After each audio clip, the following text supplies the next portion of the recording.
So may I start? Yes, sir. No, sir. Let me introduce you first. Hello and good evening to all of you. मेरी आवाज आ रही है sir आप सभी को? Yeah, you're. Yes, okay. Hello and good evening to all of you. Panipat branch की Divyastra series में आप सभी का स्वागत है.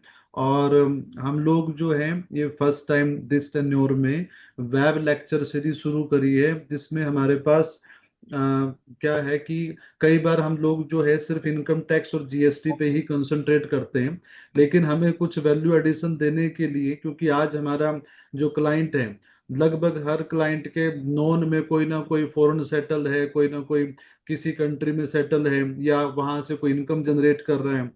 तो कई सारी ग्लोबलाइजेशन के थ्रू हमारे पास ना बहुत सारे केस ऐसे आते हैं कि मान लो आज जैसे हमारा टॉपिक यूएस एंड सिंगापुर पे है, तो taxation and business strategy.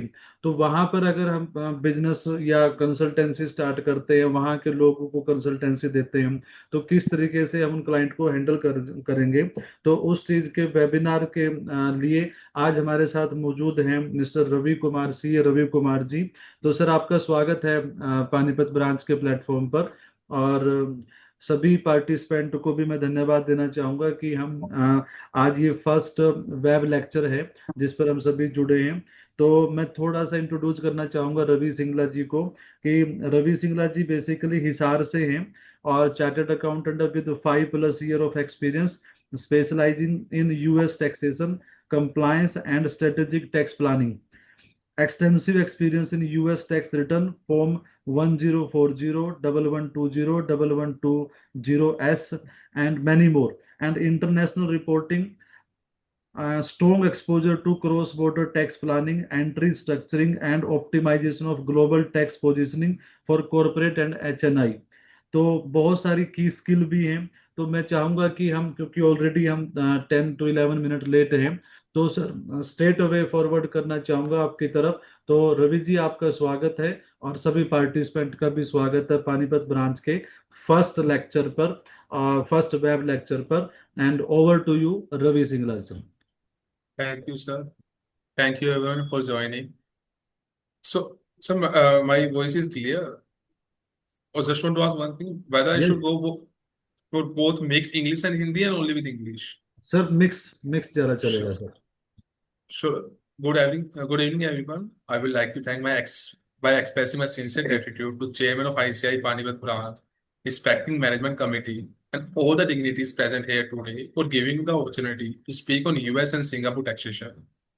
So just want to brief out into myself. I am Sri Ravi Singla, partner of Leftman Hotshots Consulting.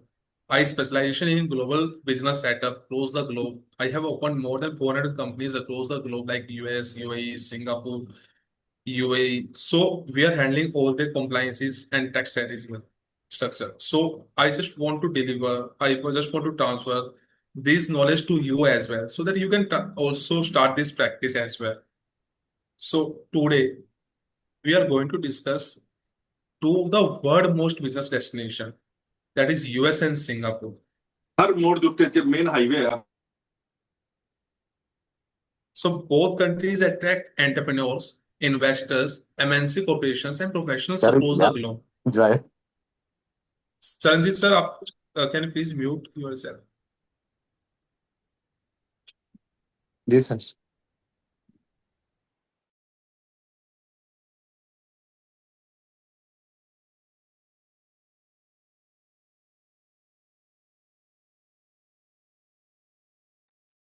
Ravi sir आप अनम्यूट कर लीजिए एक बार उधर से. Sure. Ji. So yeah, US. So US is the biggest market for us as a chartered accountant as well. So only just want to let you know, there's only 3% of the total US population is US CPA. So there's a lot of tax compliances that are occurring in US, and also a lot of big companies are there. So what they do, they are outsourcing their audit offshore practice in India, accounting offshore practice, and returns as well in India. मतलब ऐसा नहीं है that you have a knowledge of US taxation. If you have a knowledge of auditing, basically IFRS and Ind AS, you can start the practice of audit offshore.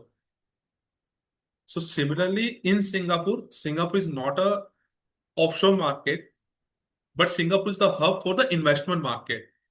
So what we have seen in the market is everyone is going to Singapore to attract the investor.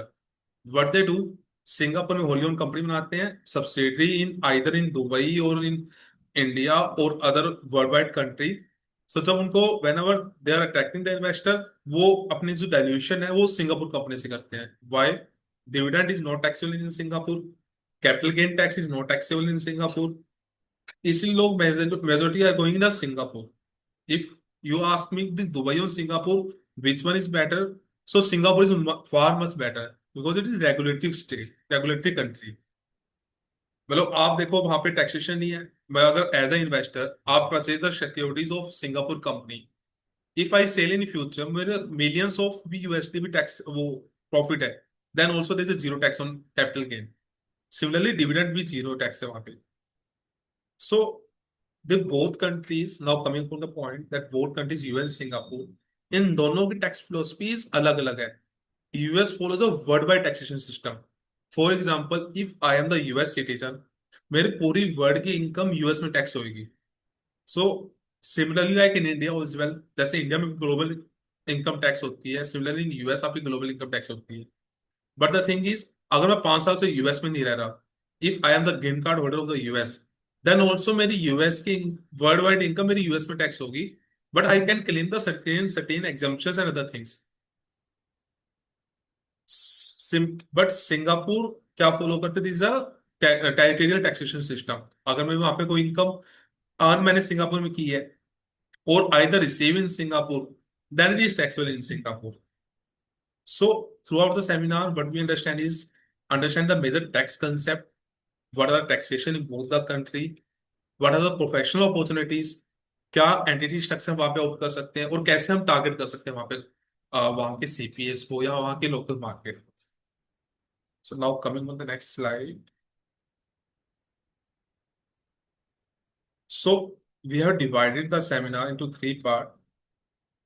First is US taxation, where we understand कि US federal tax system, US में concept है that is federal. जैसे अब India में जैसे national level पे अलग tax लगेगा, स्टेट लेवल पे अलग टैक्स लगेगा.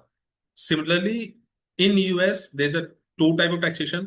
फेडरल, सो आईआरएस फेडरल है, वहां पे अलग लेवल पे टैक्स लगता है. एंड स्टेट गवर्नमेंट अपने रूल्स के अकॉर्डिंग टैक्स लगाती है. So that's why there is a US federal tax system separate and state अलग है. बिजनेस एंटिटी, जैसे इंडिया में आए, इंडिया में जैसे कंपनीज होती है, पार्टनरशिप फॉर्म है, एलएलसी है, वहां पे यूएस में क्या स्ट्रक्चर होता है. आपके पास कोई भी क्लाइंट आएगा बट जो who want to grow in US, वो आपसे ये पूछेगा कि मैं कौन सी कंपनी को ऑपरेट करूं, कैसे टैक्स होता है. तो इन सब के answer you can get from this slide only. So US individual taxation, कि इफ कोई अपने यहाँ का कोई इंडिविजुअल सिटीजन है, they are setting up in US या यूएस का लोकल पर्सन है, वहां पे कैसे टैक्स लगेगा. This is in we cover in US part. Second is Singapore. तो what is the Singapore taxation, Singapore में टैक्स कैसे लगता है, वहां पे क्या एग्जम्पशंस है, कॉर्पोरेट टैक्स क्या है, वहां पे जीएसटी क्या है, वहां पे और एग्जम्पशंस क्या है. And third part of slide is professional opportunity and practice setup, कि how we can start, what opportunities we have in these countries, in how we can start there, what are the basic things that we should have to start the practice there.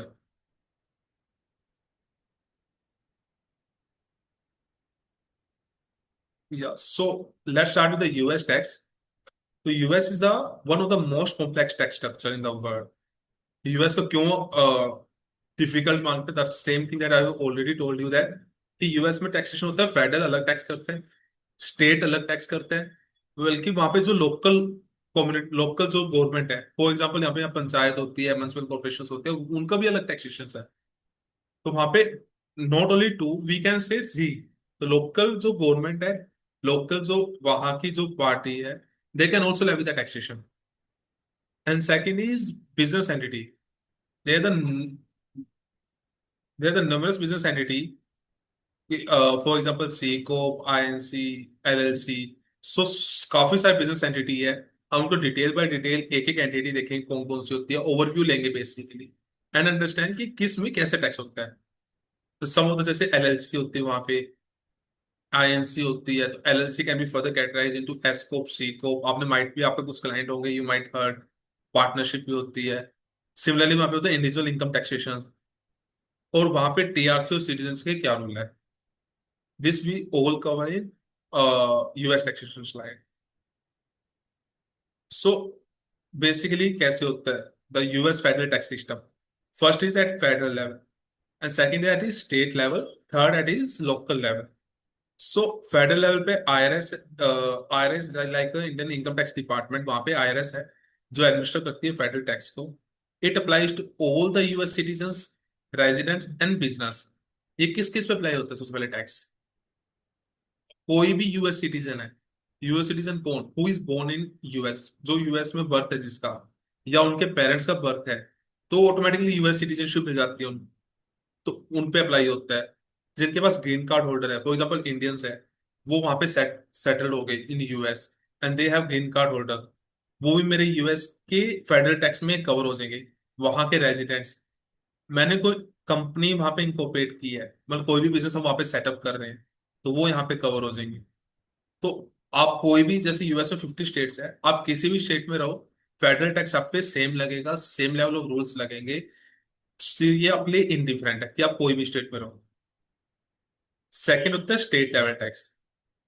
US में more than, मतलब around, US में 50 states है, कुछ states में zero taxation है। मतलब US में federal पे 21% टैक्स है, जो यूएस सेंट्रल लेवल पे लेवी करते हैं फेडरल लेवल पे। बट स्टेट लेवल पे, कुछ स्टेट पे तो 0% टैक्स है, कुछ में जीरो भी है, कुछ में 5 भी है, कुछ में 12 भी है। ये ये 0 से 12% पे वेरी करती है। जैसे आप, for example, most of the जैसे इंडियन कंपनी, जो यूएस के कंपनीज है, most of the tech companies like Google है, एप्पल है, दे ओवर टू कैलिफोर्निया। तो कैलिफोर्निया में टैक्सेशन काफी ज्यादा है, अराउंड 7 to 8% कैलिफोर्निया का टैक्स है, प्लस फेडरल का 21 है, तो 28 से 29% टैक्स लग जाता है।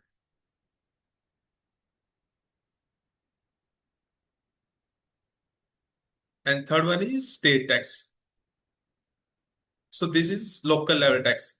मतलब वहां पे स्टेट है, for example you are living in Texas और न्यूयॉर्क, वहां पे फर्दर वो डिवाइडेड होती है in counties, counties further divide होती है सिटी। तो वो लेवी कर सकते हैं आप पे property tax, local income tax, sale tax, compliance, जो ये वेरी करती है state by state. So this is the basically tax structure. तीन बंदे हैं, एक तो फेडरल लेवल पे टैक्स लगेगा आपका, दूसरा स्टेट लेवल पे टैक्स लगेगा, थर्ड लोकल लेवल पे। जैसे सेल टैक्स है, सेल टैक्स लेवी करता है स्टेट लेवल पे। एक्साइज टैक्स है, वो फेडरल लेवी करता है। प्रॉपर्टी टैक्स है, वो लोकल लेवी करता है। मतलब दिस वर्क्स लाइक दिस। और नाउ कमिंग अपॉन द कि वहां पे कौन कौन से टैक्सेस होते हैं यूएस में। इन केस आपको कोई भी डाउट है, यू मे आस्क, मतलब immediately you may ping in the chat box, so that your doubts are clear immediately. Yeah. So now next thing, what are the type of taxation? मतलब वहां पे US में किस किस type tax होते हैं? Like first is income tax. So income tax जो IRS federal level पे लेवी करता है, दैट इज 21%। इंडिविजुअल्स पे it very from 10 to 37% for the individual. Similarly like in India, that is a progressive rate. So there are not three type of income tax. The basically income tax is basically first is levied by the federal at federal level at 21% for the business, 21% business के लिए अगर INC है, मतलब सी को basically. इन individual के case में progressive rate होता है। सेकंड टैक्स लगाता है state government, state government income tax लगाता है। तो इनकम टैक्स तो एक ही टाइप का है, बट अथॉरिटीज दो है जो लगा रही है, एक तो फेडरल और एक स्टेट, जिस स्टेट में आप काम कर रहे हो या जिस स्टेट में आप रह रहे हो। लेकिन उसके अलावा काफी सारे टैक्स है, जैसे इनकम टैक्स हो गया। Second is payroll tax. जैसे अपने इंडिया में पीएफ ईएसआई होते हैं, वहां पे पेरोल टैक्स है।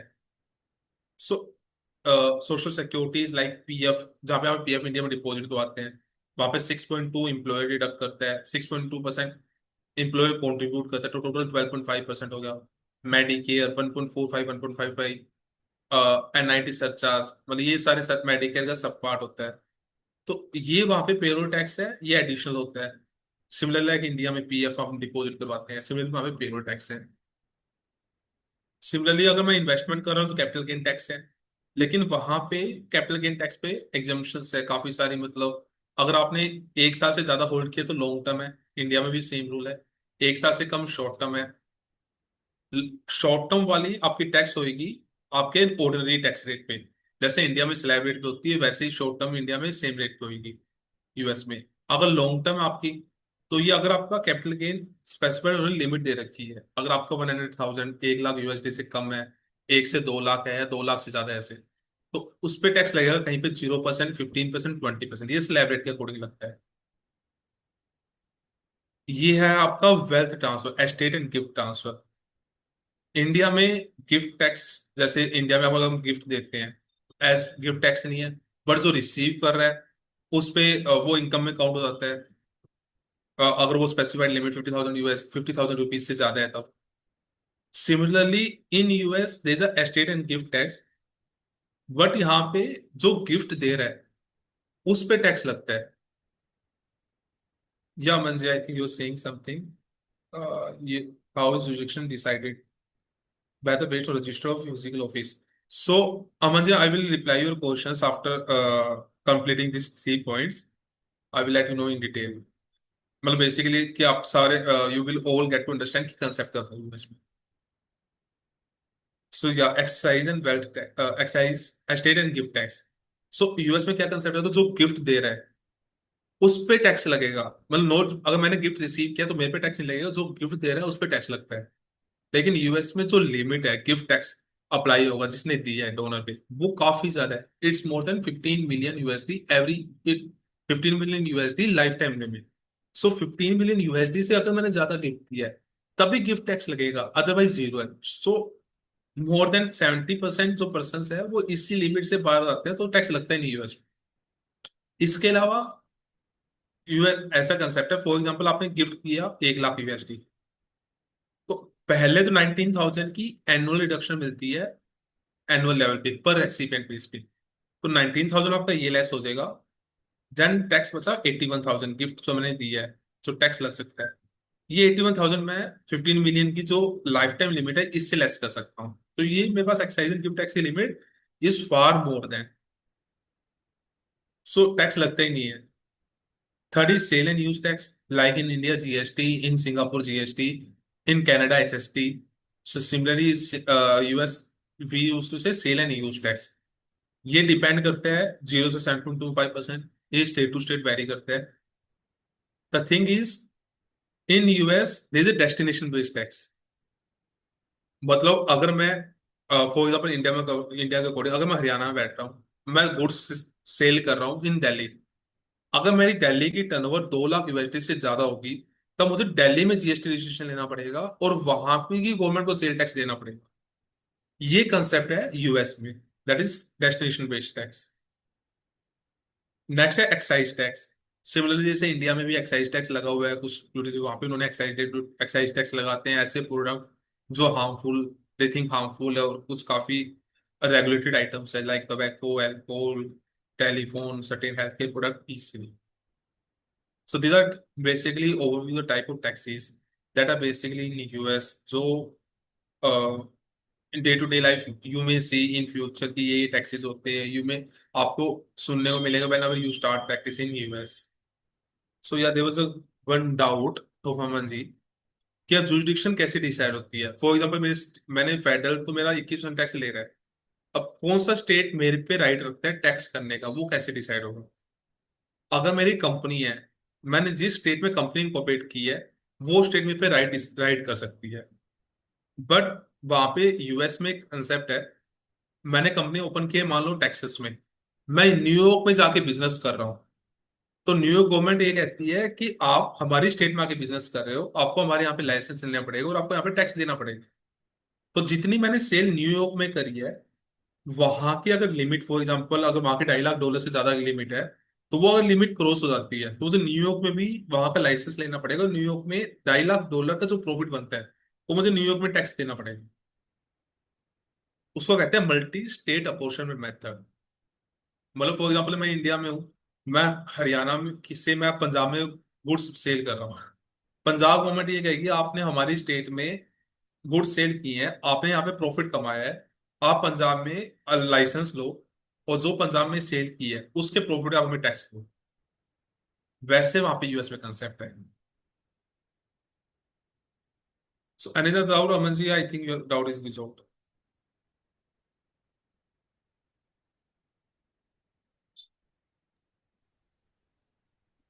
सो now come on business structure. मतलब आपके पास कोई भी क्लाइंट आएगा, you may have many clients. So basically क्या होता है कि वो सोचते हैं हम यूएस में जाना चाह रहे हैं, बट उनको डाउट होता है कि कौन सा स्ट्रक्चर बनाए, कैसे इनकम टैक्स होएगी। जो टैक्स होगा वो हमने बेसिकली जो जो टैक्सेशन होते हैं यूएस में वो हमने डिस्कस कर लिए। नाउ एंटिटी स्ट्रक्चर वहां पे कैसे होता है, I will compare the same with Indian tax, Indian entities. मैं आपको इंडियन एंटिटी से कंपेयर करवा दूं, so that it will be clear in mind कि उसमें कैसे सेम कंसेप्ट होते हैं लॉजिकली, बट वहां पे नेम अलग है, कुछ कंसेप्ट अलग है। मैं आपको इसमें साथ साथ वो बता दूंगा, so that it will clear in your mind.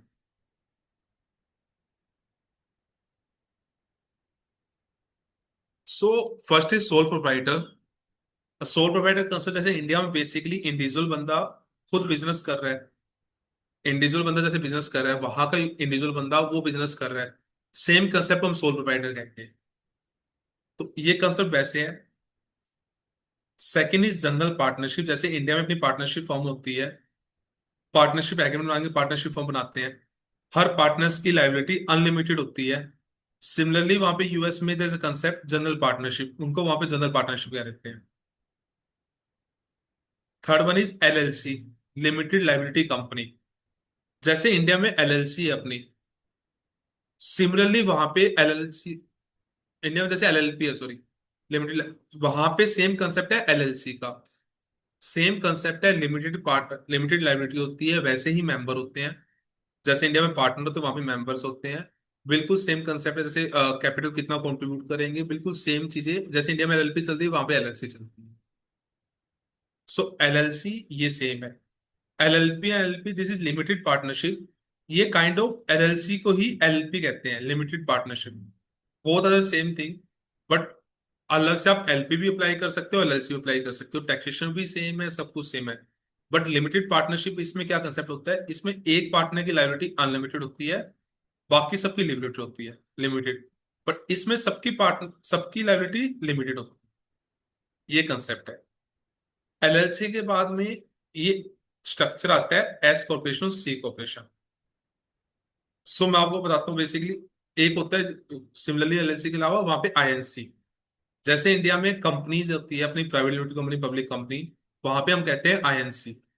तो आईएनसी आप जैसे कुछ भी आप कॉर्पोरेशन भी कह सकते हो उन्हें, आईएनसी भी कह सकते हो, कोप भी कह सकते हो, तो वो सेम है। अब बेसिकली यूएस में क्या कंसेप्ट होता है, जैसे इंडिया में आईएनसी में, अब जैसे जो डबल लेवल टैक्सेशन होता है कंपनी में, जैसे पहले तो कंपनी टैक्स, प्रॉफिट टैक्स पे, कंपनी इनकम में टैक्स पे करती है। देन वो, अगर हम डिविडेंड शेयर होल्डर को पे करते हैं तो वहां पे भी उनको एज ए डिविडेंड टैक्स होगा। सिमिलरली उस टैक्स स्ट्रक्चर को यूएस में कहते हैं सी कॉर्पोरेशन, सी को। सो सी को द सेम जो टैक्स हम इंडिया में प्राइवेट लिमिटेड कंपनी जैसे पे करती है, सिमिलरली हम यूएस में उस कंसेप्ट को कहते हैं सी को। एंड एक वहां पे एक और कंसेप्ट होता है एस कॉर्पोरेशन का। दैट इज, मान लो इंडियन में कंपनी है, for example LLC, for example India की एलएलपी है, उससे एग्जाम्पल लेते हैं। नेट प्रॉफिट आया एलएलपी का 1 लाख रुपए। इंडिया में हम क्या करते हैं, 1 लाख पे 30% टैक्स रिपोज हुआ है 30,000 पे। यूएस में उन्होंने एक ऑप्शन और दे रखा है, वो कह रहे हैं आप 1 लाख पे आपका प्रॉफिट आया, ये आप पास थ्रू कर दो आपके मेंबर्स को। That is pass through. जो अब मान लो दो मेंबर्स है, दो पार्टनर्स है, 50-50% अगर प्रॉफिट है, तो 1 लाख का 50% एक हो जाएगा, 1 लाख का 50%, 50,000 पे बी हो जाएंगे। तो 50,000 पे जो इंडिविजुअल पार्टनर्स है वो अपनी इनकम टैक्स रिटर्न में जो भी उनका स्लैब रेट होगा उस पे टैक्स करेंगे। उसे कहते हैं एस कॉर्पोरेशन। मतलब उस कंसेप्ट को वहां पे एस कॉर्पोरेशन में इलेक्ट करना पड़ता है, और हम कहते हैं पास थ्रू। तो एस कॉर्पोरेशन कैसे टैक्स होती है, सोल प्रोवाइडर पास थ्रू में। और जो भी सोल प्रोवाइडरशिप में बिजनेस करूंगा तो वो मेरी जो भी इनकम है वो मेरी इंडिविजुअल इनकम टैक्स रिटर्न में टैक्स होगी, तो पास थ्रू होगा। पार्टनरशिप है, जैसे इंडिया में पार्टनरशिप फर्म होती है, इंडिया में तो पार्टनरशिप फर्म 30% पार्टनरशिप फर्म पे कर देती है, बट जो आफ्टर टैक्स जो अमाउंट है वो डिस्ट्रीब्यूट हो जाता है as a profit to the partner. वहां पे आपको ऑप्शन दे रखा है कि आप पार्टनरशिप में पास थ्रू कर सकते हो। मान लो 1 लाख प्रॉफिट है, 50,000 रुपये दोनों पार्टनर्स आपस में डिस्ट्रीब्यूट कर देंगे। तो उन 50,000 रुपये इंडिविजुअल्स अपनी टैक्स रिटर्न में टैक्स पे करेंगे। So S corp and general partnership difference sir in next slide है। So ever I will making you understand the concept. तो नेक्स्ट स्लाइड में आपको मैं difference I will explain. LLC में आप टैक्स कैसे कर सकते हो, पास थ्रू बेस पे टैक्स कर सकते हो और डबल टैक्सेशन। उन्होंने एलएलसी आप बनाते हो तो आपको आपके पास ऑप्शन है, आइदर आप पास थ्रू ऑप्शन ऑप्ट कर सकते हो कि जो भी इनकम है उसका टैक्स मेरे पार्टनर्स देंगे, मतलब एलएलसी के पार्टनर्स देंगे, या फिर आप एलएलसी का जो कॉर्पोरेट स्ट्रक्चर है कि 21% एलएलसी पे कर देगी और उसके बाद जो शेयर होल्डर है एज ए डिविडेंड उनकी उनकी इनकम टैक्स होगी, तो वो भी ऑप्ट कर सकते हो। ये आपका ऑप्शन है basically. S corporation pass through, ये पार्टनर्स के हाथ में टैक्स होगी। C corporation 21%। LP limited partnership pass through है। सो ये कंसेप्ट, इसलिए टैक्सेशन का अलग है। तो लाइबिलिटी कितनी होती है, सोल प्रोप्राइटरशिप अनलिमिटेड, जैसे इंडिया में अनलिमिटेड लाइबिलिटी होती है। जनरल पार्टनरशिप इंडिया में अनलिमिटेड है, यहाँ पे भी अनलिमिटेड है। एलएलसी में इंडिया में एलएलपी में लिमिटेड लाइबिलिटी है, वहां पे भी लिमिटेड है। एस कॉर्पोरेशन इज अ सब पार्ट ऑफ एलएलसी, तो लिमिटेड पार्टनर वो है। सी कॉर्पोरेशन में सब पार्ट होता है इधर कंपनी का और एलएलसी का, इसलिए वहां पे भी लिमिटेड होती है। लिमिटेड पार्ट जो पार्टनरशिप एलपी, इसमें एक पार्टनर जनरल पार्टनर होता है जिसकी अनलिमिटेड लाइबिलिटी होती है, बाकी पार्टनर्स होते हैं लिमिटेड, तो ये वेरी करता है। रवि तो सर ये ये क्यों बेसिकली रवि सर ये क्वेश्चन आ रहे हैं बीच बीच में, तो बाद में लेंगे या भी साथ साथ ले लेंगे? ले सकते हैं सर, साथ में कोई इशू नहीं है। तो मैं ना सर, एक अमन गुलाटी जी हमारे सीए, तो मैं उनको वो अनम्यूट कर रहा हूँ। अमन जी आप जो है ना, मैं आपको अनम्यूट कर रहा हूँ सर, उधर से एक्सेप्ट करके आप क्वेश्चन पूछ सकते हैं। हाय रवि जी, कैसे हैं आप? हाँ जी sir. I just wanted to ask like if you know आपका अगर किसी एक स्टेट में रजिस्ट्रेशन हुआ है और ब्रांचेस हैं अलग अलग स्टेट में, तो जिस स्टेट में इनकॉर्पोरेशन हुआ है वहाँ पे टोटल सारी स्टेट्स की इनकम टैक्सेबल होगी या सिर्फ उसी स्टेट की होगी जो उस स्टेट की इनकम है? इसमें एक्चुअली कंसेप्ट ये होता है सर, फेडरल का जो 21% टैक्स है that will be completely taxable. Correct तो है। वो तो सेकंड जो स्टेट है, उस स्टेट में अगर मैंने, there is a concept of state apportionment. उसमें बेसिकली होता है कि थ्री लेवल अपॉर्चमेंट होती है। First of all total sale कितनी है, आपने 5 स्टेट में बिजनेस किया, 500 स्टेट में कितनी कितनी सेल की है।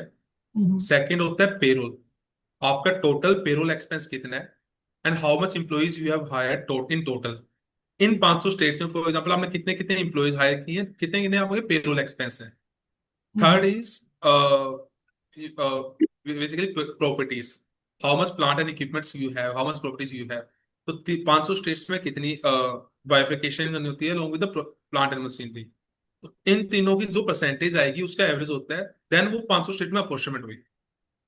अगर जिस स्टेट में मेरी इनकॉर्पोरेशन है वहाँ पे टैक्स मान लो 0 है और हम्म। मेरी कोई सेल भी नहीं है वहाँ पे, कोई मेरी there is no employee, there is no machinery, no physical office in that state जहाँ पे कि मैंने इनकॉर्पोरेशन की है, hmm. And then my physical office is in different other states जहाँ कहीं पे टैक्स है कहीं पे नहीं है। तो जिस स्टेट की इनकॉर्पोरेशन है, क्या वहाँ पे उस केस में कोई स्टेट टैक्स लगेगा?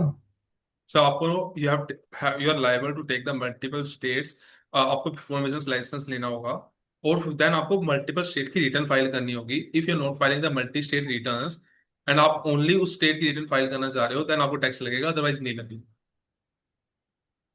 मतलब मैं उन जिन स्टेट में बिजनेस कर रहा हूँ वहां तो मैं रिटर्न फाइल करूंगा ही करूंगा, और राइट वहां राइट। टैक्स तो है वो सर पे यार कर। एक बार ना डिटेल में तो लास्ट में डिस्कस कर लेते हैं, सो इसमें ओके। हाँ मतलब आइडली बेसिकली कंसेप्ट यही है। सभी जो भी स्टेट्स है मल्टीपल स्टेट अपॉर्चमेंट होगी, 3 फैक्टर ऑथेंटिकेशन होता है।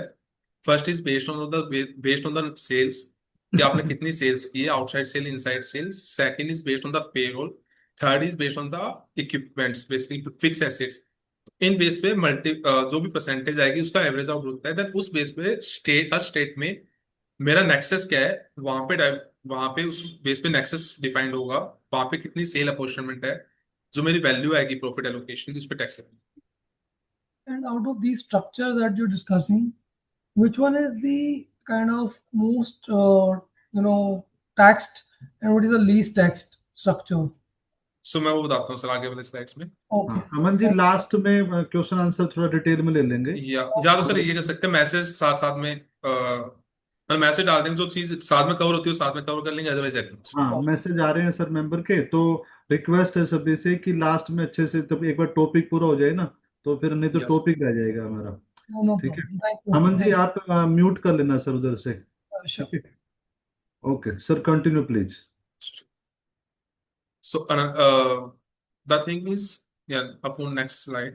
So another question is based on that if I have incorporated C corp in New York, I am making the sale whole the US states. So that I have already told you that basically जो वहाँ पे US में GST है, cell tax है, that is based on destination based tax. मैंने अगर New York में company बनाई है, मैं सेल कर रहा हूँ डेलावेयर में, तो मुझे डेलावेयर की लिमिट चेक करनी होगी कि how much in how much amount sale tax taker there. अगर वहां पे लिखा हो कि 2 लाख यूएसडी से ज्यादा सेल क्लोज होती है, या मैं वहां पे इंप्लॉयर हायर कर रहा हूँ, या वहां पे मैं सेल्स गुड मेरे यूएस वहां पे जा रहे हैं डेलावेयर में, तब मेरा सेल टैक्स रजिस्ट्रेशन लेना होगा। तो वहां पे सेल टैक्स रजिस्ट्रेशन उस बेस पे लेना होगा, और जो भी वहां पे सेल करूंगा वहां पे उसके स्टेट के अकॉर्डिंग मुझे सेल टैक्स वहां पे लगाना पड़ेगा।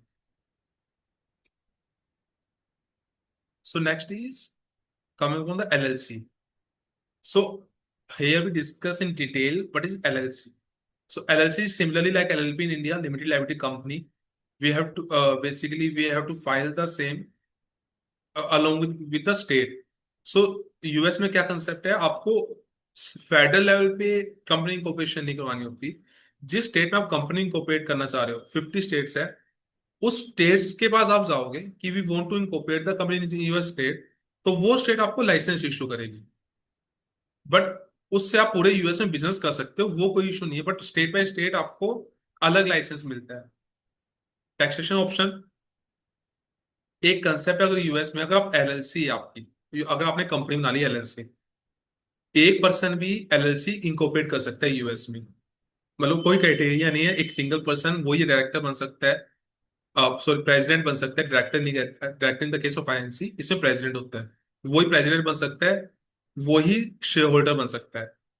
तो उसमें हम ऑप्ट कर सकते हैं single member LLC, that is pass through concept.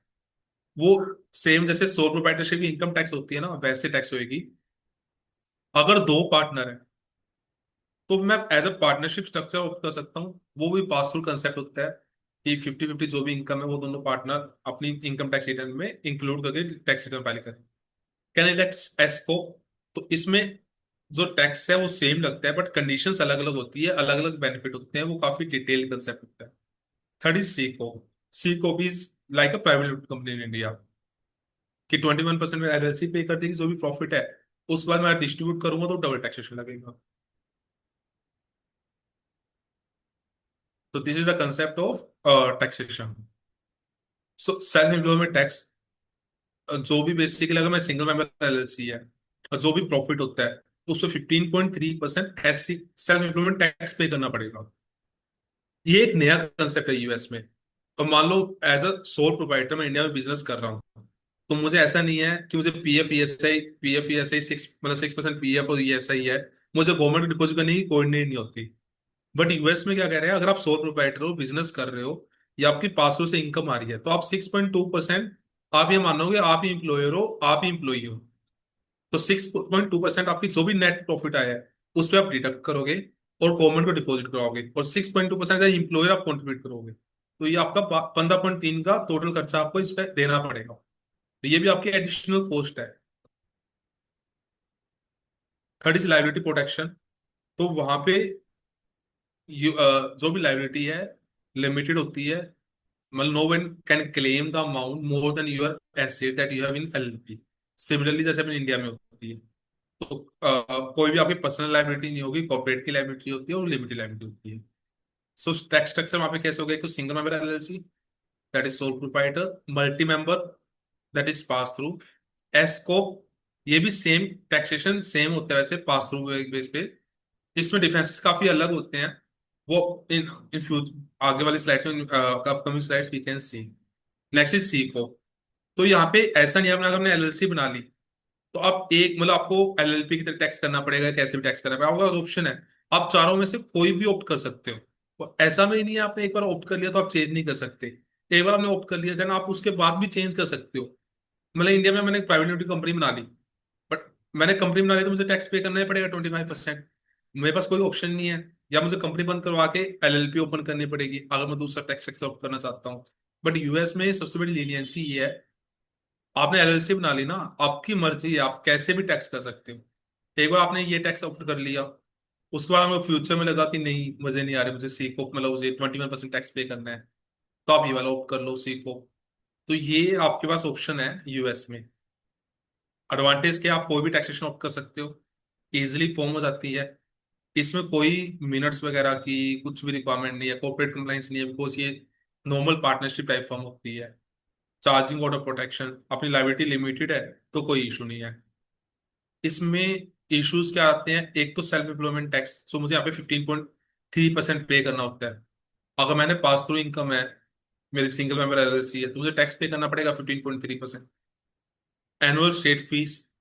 अब यूएस में क्या होता है, अब मान लो मैंने हरियाणा में कंपनी इंकॉर्पोरेट करी, हरियाणा गवर्नमेंट ये कहती है आपने हमारे स्टेट में कंपनी इंकॉर्पोरेट करी है, आपको इस चीज की फ्रेंचाइजी देनी पड़ेगी, क्योंकि आप हरियाणा का नाम यूज कर रहे हो किसी दूसरे बंदे के सामने।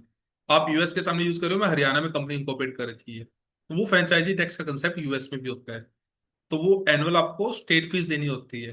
कुछ स्टेट में 0 भी है, कुछ स्टेट में 60 USD भी है, कुछ में 300 भी है, कुछ में 800 भी है। Depend on the state to state. और नेक्स्ट इज वीसी फंडिंग। कुछ स्टेट्स ऐसे मतलब कई इन्वेस्टर ऐसे हैं, कई बिजनेस ऐसे हैं, they want to go in future funding round. अब मुझे फंडिंग राउंड में जाना है, then they prefer INC rather than LLC, क्योंकि एलएलसी में मतलब they will become the partner, they will become as a partner, but in INC they will become the holder of the share. इसमें LLC में limitations है, तो उस case में या फिर आपको आईएनसी ही ओपन करनी पड़ेगी इन केस इन फ्यूचर में फंड रेज करना है। S Corp and sole proprietorship आज बेसिकली टैक्सेशन है। दोनों में ये होता है कि पास थ्रू होता है। सोल प्रोप्राइटर मीन 100% ओनर है। एस कॉर्प में दो पार्टनर भी हो सकते हैं, तो 50-50% भी हो सकता है। तो बेसिकली ये चेंज कंसेप्ट है। Next is corporation. जैसे इंडिया में प्राइवेट लिमिटेड कंपनी है, पब्लिक लिमिटेड कंपनी है, इसे कॉर्पोरेशन कहते हैं। आप कोई भी आप कंपनी बड़ी देखोगे, जैसे गूगल है, एप्पल आईएनसी है, ये सारी कॉर्पोरेशन है। तो इसमें आप जो सन मतलब बेसिकली सफिक्स है कुछ भी लगा सकते हो, आईएनसी लगा सकते हो, कॉर्प लगा सकते हो, बट ऑल आर सब part of the corporation. So similarly जैसे वहां पे भी स्टेट में फाइल होती है एलएलसी, कॉर्पोरेशन भी स्टेट बाय स्टेट फाइल करनी होती है। इसमें आप दो ही ऑप्शन ऑप्ट कर सकते हो, या एसकोप या सेको। एसको का मतलब क्या होता है, एसको मतलब सिमिलर जैसे होता है पास थ्रू इनकम होती है। जैसे दो पार्टनर है तो दोनों पार्टनर पर्सनल लेवल पे टैक्स पे करेंगे, कंपनी पे नहीं करेगी। सी को कंपनी पे लेवल पे टैक्स पे करे। तो लायबिलिटी लिमिटेड होती है। आप आईएनसी से एसकोप में भी जा सकते हो और एसकोप से सी कोप भी जा सकते हो। मतलब आपने एक बार सी कोप आउट कर लिया तो आप बाद में एसकोप भी कर सकते हो। आपने एक बार एसकोप इलेक्ट कर लिया तो बाद में आप सी कोप भी कर सकते हो। तो ये आपके पास भी ऑप्शन है। What are the advantages, flexible taxation, मतलब आप चेंज कर सकते हो टैक्सेशन। इजी फॉर्मेशन होता है, इन्वेस्टर रेडी है, क्योंकि आप कोई भी इन्वेस्टर देखोगे दे वांट की आपकी आईएनसी हो, एलएलसी में they will not prefer investment. जैसे इंडिया में आप देख लो, इंडिया में जॉब इन्वेस्टमेंट कोई भी फंडिंग राउंड होते हैं, प्राइवेट फंडिंग होते हैं, कुछ भी होते हैं, दे वो आप देखोगे प्राइवेट लिमिटेड कंपनी में होती है। अगर पब्लिक जाना तो पब्लिक लिमिटेड कंपनी में होंगे, मतलब कंपनीज में होते हैं। आपने कभी सुना है कि एलएलपी में फंडिंग राउंड हो रहा हो? तो सिमिलरली वहां पे भी सेम कंसेप्ट है कि कंपनीज में ही फंडिंग राउंड होगा। इम्प्लॉय इक्विटी, जैसे इंडिया में ई शॉप्स होते हैं, वहां पे भी सेफ नोट होते हैं, ई शॉप्स होते हैं। बेसिकली काफी सारे और ऑप्शंस जैसे इम्प्लॉयज को देते हैं, options for equity like that. तो सेम कंसेप्ट वहां पे है। इसमें मेन इशू क्या है, डबल टैक्सेशन। एक बार तो कंपनी ने 21% टैक्स पे कर दिया, बाद में वो आपके पास फ्लो होएगा तो आपको भी टैक्स लगेगा as a dividend. Annual state fees लगेगी, इनकम टैक्स लगेगा। तो ये मतलब दैट इज इनडिफरेंट जो बिटवीन एलएलसी और आईएनसी। स्टेट फीस तो दोनों में लगे।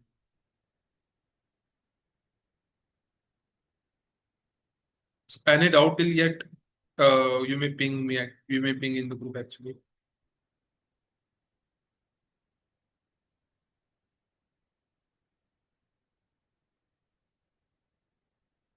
So अभी now coming upon S corporation। मतलब S corporation क्या होती है?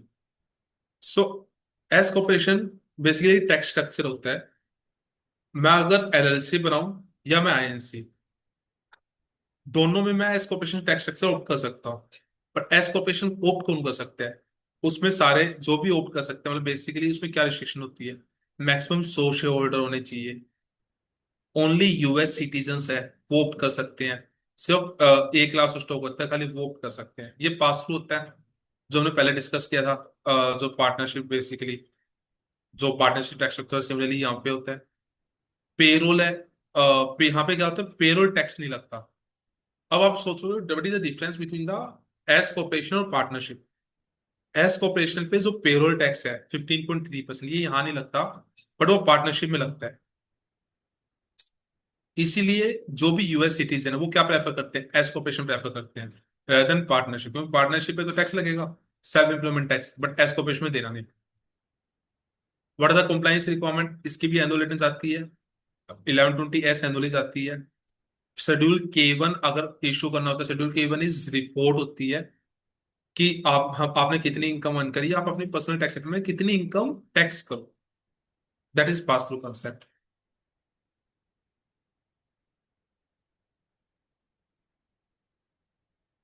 So now what is Seiko?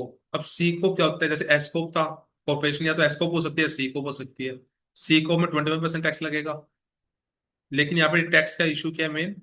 यहाँ पे 2 टाइम टैक्स लगेगा। पहले तो कॉर्पोरेट लेवल पे टैक्स लग गया, फिर शेयर होल्डर लेवल पे टैक्स लग गया। वैन सीको मतलब बेसिकली मैं सीको को ऑप्ट क्यों करूंगा? अगर मेरा डबल टैक्सेशन है, अगर मुझे वेंचर कैपिटलिस्ट के पास जाना है, फंड रेज करना है, मुझे आईपीओ रेज करना है, आईपीओ में जाना है, वहां पे जैसे सैक पे लिस्टिंग होती है, मुझे आईपीओ में जाना है तो मुझे सीको पे वोट करना पड़ेगा। फॉरेन शेयर होल्डर्स है तो मैं एस को इलेक्ट ही नहीं कर सकता, because foreign share holder allowed नहीं होते। Retaining significant earning in business, 21% tax. अगर मेरा पर्सनल जो टैक्स रेट है वो मैं 38% की स्लैब में है, वो मुझे एक बार बिजनेस ग्रो करना है तब तो मैं 21 पे जाऊंगा। क्वालिफाइड स्मॉल बिजनेस स्कीम, ये एक्सक्लूजन्स होती है। फॉर एग्जांपल अप टू 20, मतलब बेसिकली अगर मेरी सी कोप है और एक अमाउंट दे रखी है, अगर 5 साल में स्टॉक रखता हूँ तो up to that amount, for example मेरे कैपिटल गेन होता है अप टू 5 मिलियन यूएसडी, तो वो मेरा एग्जाम्प्ट हो जाता है।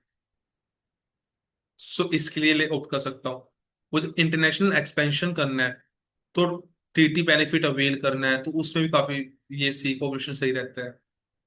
एम्प्लॉय बेनिफिट है, इसमें हेल्थ लाइफ है, इसकी सभी मुझे रिडक्शन मिल जाता है। इसलिए I will go with the C को। But the thing is double taxation.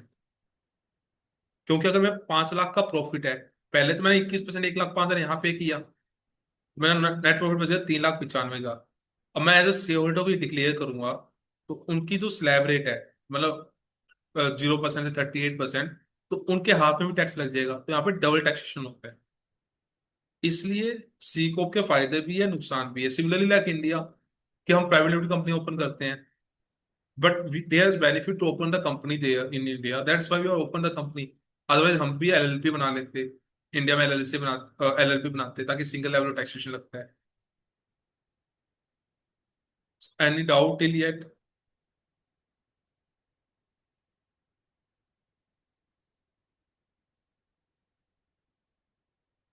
Doubt sir ये चैट बॉक्स में, ये फिर बाद में ही कर लेंगे उसको। नेक्स्ट इज एंटिटी सिलेक्शन की। अब हमने देख लिया व्हाट इज टैक्स कैसे चलता है वहां पे, एंटिटीज कौन कौन सी होती है।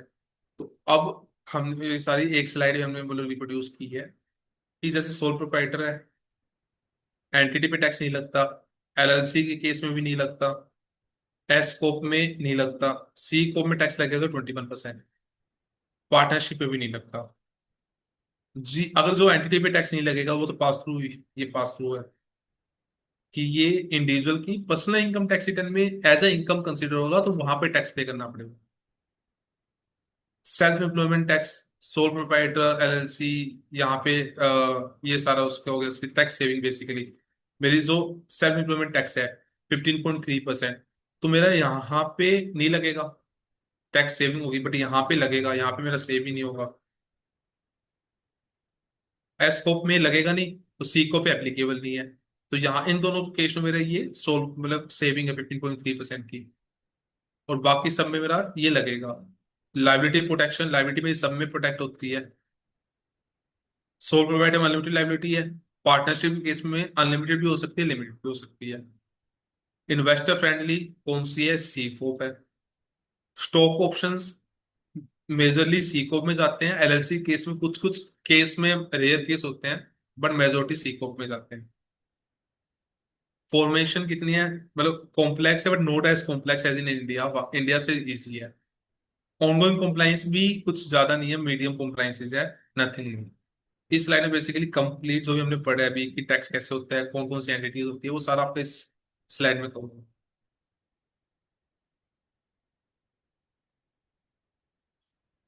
Next is pass through income. So pass through हमने जैसे ऑलरेडी देख लिया, जैसे बिजनेस ने 2 लाख रुपए अर्न किए हैं, $2 लाख, एंट्री लेवल में कोई टैक्स नहीं होगा। सारी की सारी ओनर्स के पास में, जैसे मेरी एलएलपी है फॉर एग्जांपल, उस एलएलपी ने 2 लाख USD अर्न किया है। तो एलएलपी 2 लाख USD अर्न किया है, मान लो ग्रोस इस 5 लाख की है, 3 लाख का एक्सपेंस है, 2 लाख अर्न किया है। तो एक तो एलएलसी की रिटर्न जाएगी, एलएलसी की रिटर्न में कोई टैक्स नहीं लगेगा। उसमें ये दिखाएंगे कि रवि इज द पार्टनर और ये 100% ओन करते हैं।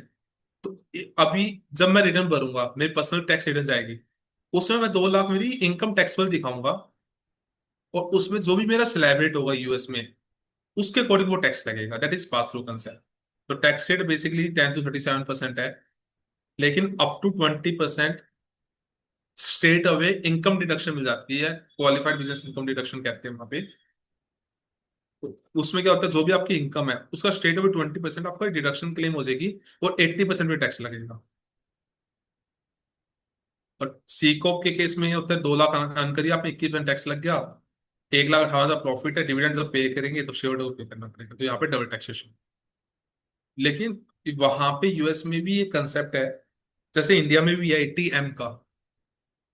अगर यूएस कंपनी ए, उसकी होल्डिंग सब्सिडी बी है, तो बी ने अगर ए को डिविडेंड दी है, तो इंडिया में जैसे 80M हम एग्जम्पशन क्लेम कर लेते हैं, शायद 1,426 से नहीं है, I am not sure. Similarly US में अगर आपने 80% से ज्यादा ओन की है, 80% से ज्यादा शेयर होल्डिंग है कंपनी की, तो उस केस में वो इनकम जो भी डिविडेंड है 100% टैक्स एग्जाम्प्ट हो जाएगा ये में। अगर 80% से ज्यादा है तो 100% एग्जाम है। अगर 20% से ज्यादा होल्डिंग है तो 60% एग्जाम है। 60% से ज्यादा होल्डिंग है तो 80% एग्जाम है। ऐसे उन्होंने अलग अलग क्राइटेरिया दे रखे हैं। पर इंडिया में तो ये है कि आपको फर्दर डिस्ट्रीब्यूट करना पड़ेगा डिविडेंड, बट यूएस में ऐसा कंसेप्ट नहीं है। आपको फर्दर डिस्ट्रीब्यूट आप करो या ना करो, वो आपकी इंटरनल गोल है, पर वो टैक्स नहीं होगा।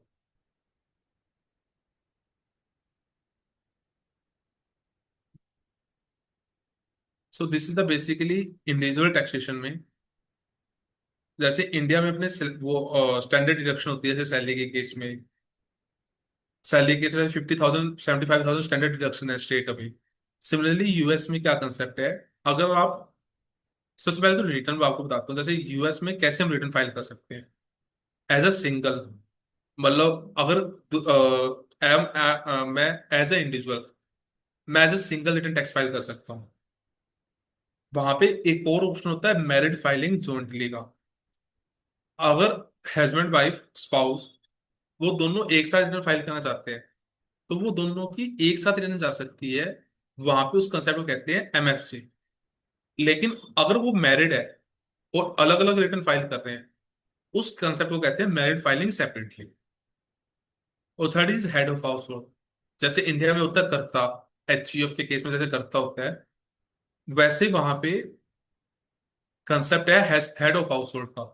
मतलब एक बंदा पूरे घर को संभाल रहा है, और पूरे घर को संभाल रहा है, और सारे पूरे घर का मोर देन 50% एक्सपेंस वो खुद देख रहा है, तो उसको हेड ऑफ हाउस होल्ड वो personal individual tax return file कर सकता है। अगर मैं सिंगल पर्सन है तो स्टैंडर्ड डिडक्शन 14,600। मतलब इसमें ऐसा नहीं है कि आपकी कोई भी इनकम हो सकती है। जो भी आपकी लास्ट की ग्रोस इनकम आएगी उसमें आप 14,600 स्ट्रेट अवे स्टैंडर्ड डिडक्शन ले सकते हैं। अनदर इज अगर मैरिड फाइलिंग जॉइंटली है तो आप 29,200 की ले सकते हो।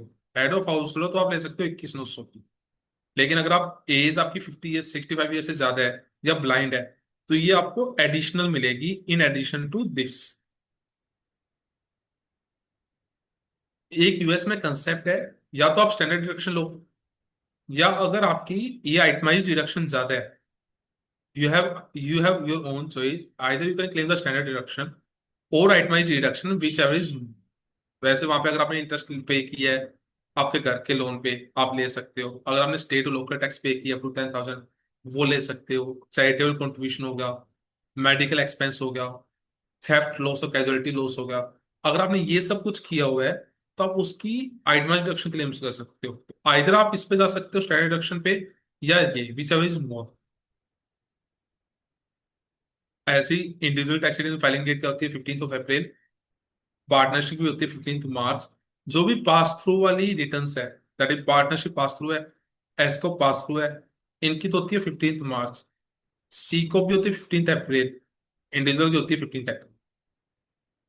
ये कुछ क्रेडिट्स होते हैं। मान लो अगर क्रेडिट्स, मान लो बेसिकली ये टैक्स में से डॉलर टू डॉलर रिड्यूस होते हैं। मान लो आप चाइल्ड को संभाल रहे हो तो $2,000 आपके टैक्स कम हो जाएगा। अर्निंग कब क्रेडिट होता है, चाइल्ड डिपेंडेंट के होता है, अलग अलग टाइप के क्रेडिट है। ये आप वहां पे टैक्स बेनिफिट ले सकते हो यूएस में।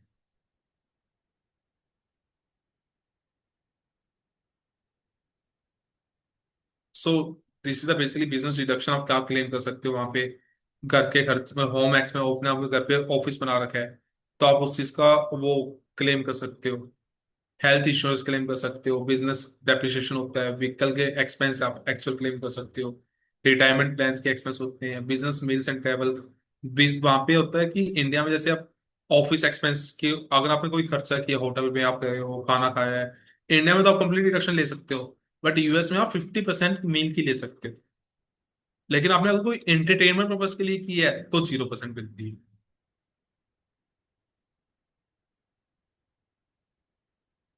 Any doubt till yet? If a person is paying the child support to ex-wife, can he claim the child support? जो बेसिकली ये डिपेंड करता है बेसिकली कि किसकी कस्टडी में बच्चा है। मतलब ये यूएस में बेसिकली कंसेप्ट ज्यादा डिवोर्स वाला काफी वहां पे कॉमन इश्यूज हैं, काफी ज्यादा होते हैं। तो ये होता है कि जो बच्चे की कस्टडी है वो एक पेरेंट्स के पास होती है, और मान लो हस्बैंड के पास बच्चे की कस्टडी है, वाइफ है वो क्या कर रही है, उसको रिइंबर्स कर रही है हस्बैंड को चाइल्ड केयर पे। तो उस केस में वाइफ है वो क्लेम नहीं कर सकती, हस्बैंड की जिसके पास कस्टडी होगी वो क्लेम कर सकता है। So this mail filing status. आप सिंगल रिटर्न फाइल कर सकते हो, एमएफजे कर सकते हो, एमएफएस कर सकते हो, हेड ऑफ हाउसहोल्ड कर सकते हो। जैसे सिंगल रिटर्न अगर आप सिंगल मतलब विदाउट मैरिड हो, मैरिज नहीं हुई आपकी, एमएफजे। अगर आप मैरिड हो, हस्बैंड वाइफ की एक साथ रिटर्न फाइल कर सकते हो। अगर आप मैरिड हो लेकिन अलग अलग रिटर्न फाइल कर रहे हो तो एमएफएस फाइल करनी पड़ेगी। हेड ऑफ हाउस होल्ड जैसे घर का मुखिया होता है वो अपनी पर्सनल टैक्स रिटर्न एचओएच करके कर सकता है, हेड ऑफ हाउस होल्ड करके कर सकता है। ये बेसिकली स्लैब रेट है। सिंगल यहाँ मतलब बेसिकली 10% यहाँ से स्टार्ट होता है, 37% ब्रैकेट यहाँ से स्टार्ट होती है।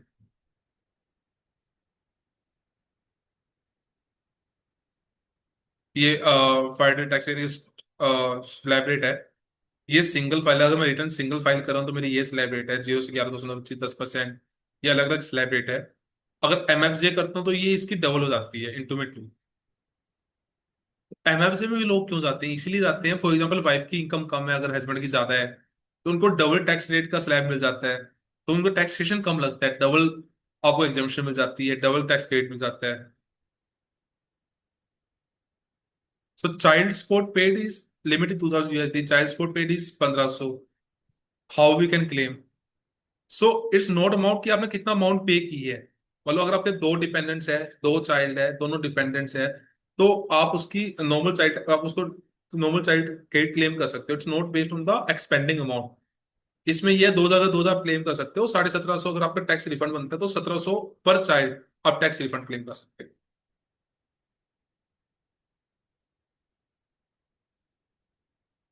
अब जो मेन कंसेप्ट था नेक्सस वाला, जो काफी मतलब पहले भी काफी डिस्कशन हुआ था, तो नेक्सस कैसे होता है। अब मान लो फॉर एग्जांपल मैंने डेलावेयर में कंपनी बनाई है, और मैंने मेरे जो मेजोरिटी ऑफ द क्लाइंट्स है वो मेरे न्यूयॉर्क में है। मेरे ने न्यूयॉर्क में इन्वॉइसेस कर दिए फॉर एग्जांपल 3 लाख यूएसडी के। तो न्यूयॉर्क गवर्नमेंट क्या कहती है कि आपका धंधा तो हमारे न्यूयॉर्क से चल रहा है, आप प्रॉफिट न्यूयॉर्क में कमा रहे हो, आप टैक्स दे नहीं रहे न्यूयॉर्क में। तो न्यूयॉर्क गवर्नमेंट क्या कहेगी कि आप एक तो यहाँ पे लो state tax registration, sale tax का रजिस्ट्रेशन, कि आपकी लिमिट अगर 2 लाख से ज्यादा है तो आपको सेल टैक्स रजिस्ट्रेशन देना होगा, और आपके यहाँ से कस्टमर से सेल टैक्स कलेक्ट करना होगा, जीएसटी कलेक्ट करना होगा। तो पहली लाइबिलिटी मेरी ये है। सेकंड, न्यूयॉर्क गवर्नमेंट क्या कहेगी, न्यूयॉर्क गवर्नमेंट कहेगी कि आपने आपका यहाँ पे प्रॉफिट यहाँ पे अर्न कर रहे हो, तो आपको यहाँ पे बिजनेस लाइसेंस लेना होगा, और यहाँ पे आपको जो भी आपने इनकम अर्न कर रहे हो उसका टैक्स यहाँ पे डिपॉजिट करवाना पड़ेगा। तो मुझे डिलीवरी वाली कंपनी को वहां पे न्यूयॉर्क में फॉरेन लाइसेंस लेना पड़ेगा। वहां पे लाइसेंस लूंगा, वो फॉरेन बिजनेस लाइसेंस लूंगा। जो मैं टैक्स रिटर्न जाएगी, एक तो आपकी जाएगी फेडरल की, आय मतलब जो पूरे फेडरल लेवल पे जाती है। दूसरी आपकी जाएगी डेलावेयर की। तीसरी आपकी जाएगी न्यूयॉर्क की। तो this is the concept of मतलब बेसिकली नेक्सस वहां पे। ऐसे स्टेट और लोकल टैक्स है। अगर बेसिकली वहां का जो मेरे जो जिस स्टेट में मैंने सेल करी है उस स्टेट के हिसाब से मेरी स्टेट एंड लोकल टैक्स लगेगा। और ये बेसिकली मेरा स्टेट और लोकल टैक्स कंसेप्ट है। So with holding and estimated tax, कोई मैंने इनकम अर्न करी तो मुझे वहां पे जैसे इंडिया में एडवांस टैक्स की लाइबिलिटी है, वहां पे मुझे विद होल्डिंग जो भी मेरा टोटल टैक्स बनता है वो मुझे क्वार्टरली डिपॉजिट करवाना पड़ेगा वहां की गवर्नमेंट को। अगर इंडिविजुअल है तो उसकी ड्यू डेट जैसे क्वार्टरली होती है, 15 मार्च होगी, 15 जून होगी, 15 सितंबर, देन 15 जैन।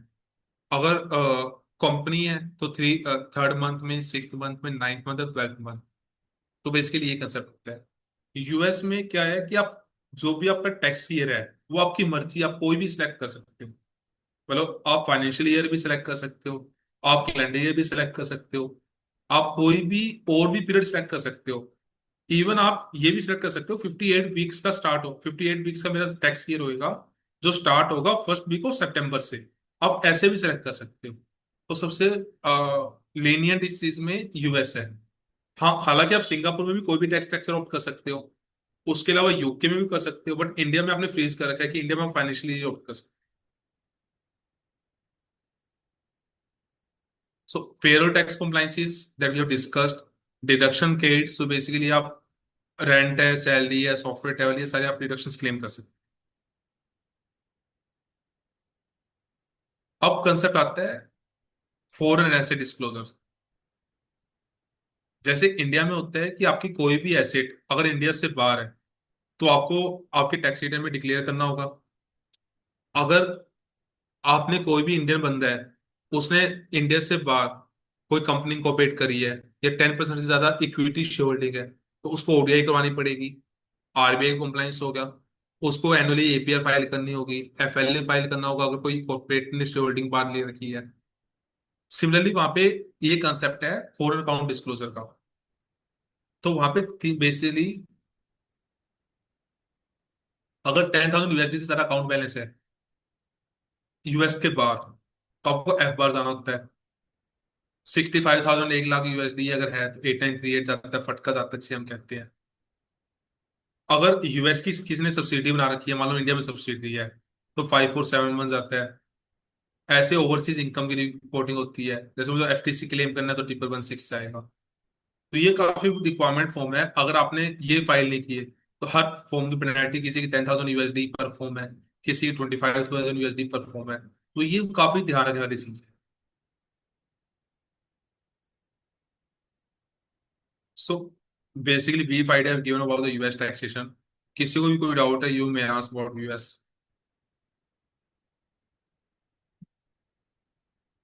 सर भाई यूएस के डाउट्स ले लेते हैं अब, और उसके बाद फिर सिंगापुर स्टार्ट कर सकते हैं। जी सर, मैं ना यहाँ पर अनम्यूट का एक ऑप्शन देता हूँ, आस्क ऑल को। अनम्यूट। सर जिसको भी मैंने आप क्वेश्चन पूछना, आप अपने आप से अनम्यूट कर सकते हैं उधर से।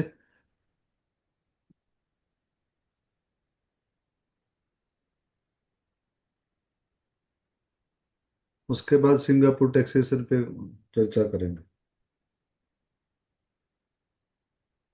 ये क्या है? सीबीएसई लुधियाना? सीबीएसई फीस देगी वो। लुधियाना क्यों?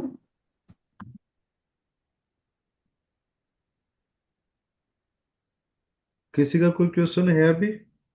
अमन जी कह रहे हैं able to unmute। Not able to unmute, okay. लो अमन जी, अब आप करके देखो सर उधर से। आपके पास ऑप्शन आया होगा आज, है ना?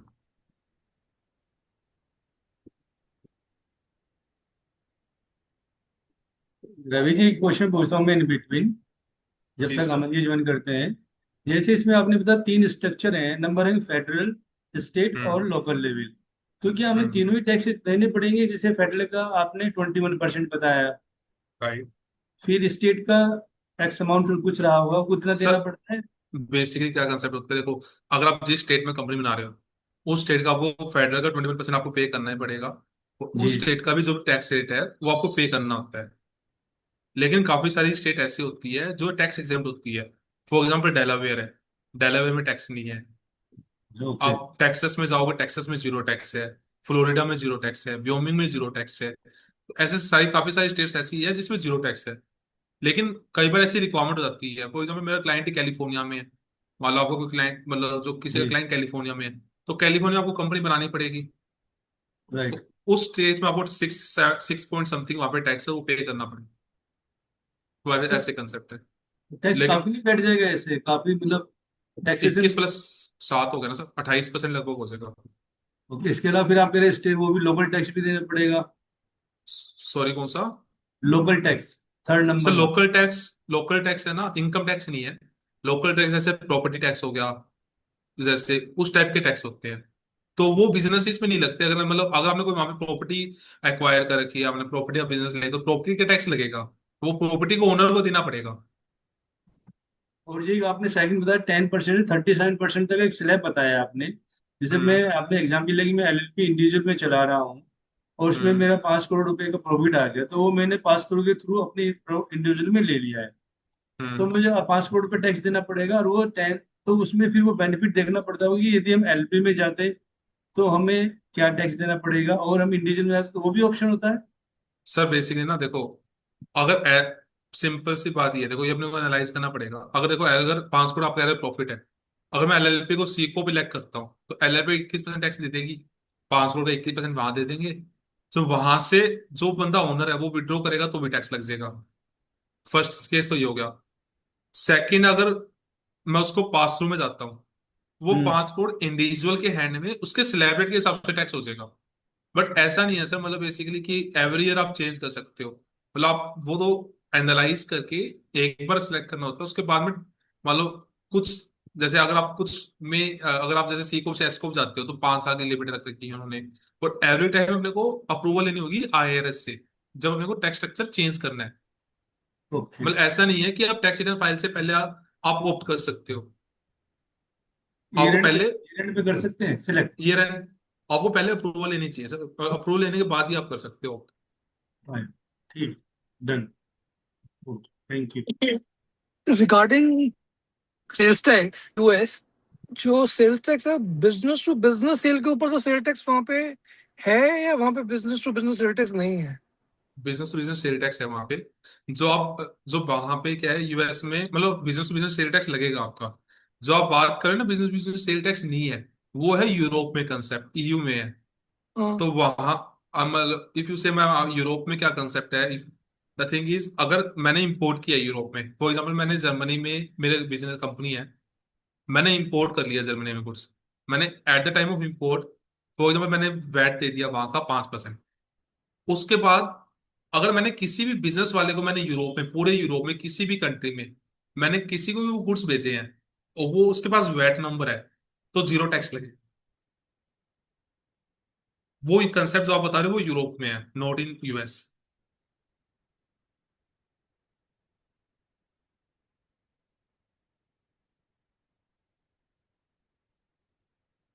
Any other question Aman ji?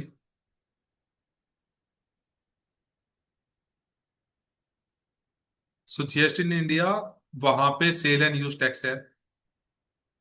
So pass through is an option और mandatory for entity. Pass through आपके पास ऑप्शन है, आप सी को भी इलेक्ट कर सकते हो और पास थ्रू भी कर सकते हो, वो आपकी चॉइस है। मतलब इट्स नॉट अ ऑप्शन, मतलब it's basically option, not a mandatory thing. So in the case of LLC, जैसे आपके पास ऑप्शन है, आप पास थ्रू भी ऑप्ट कर सकते हो, सी को भी ऑप्ट कर सकते हो, ये आपकी चॉइस है। Similarly in the case of INC आपकी चॉइस है, आप दोनों में से कुछ भी ऑप्ट कर सकते हो।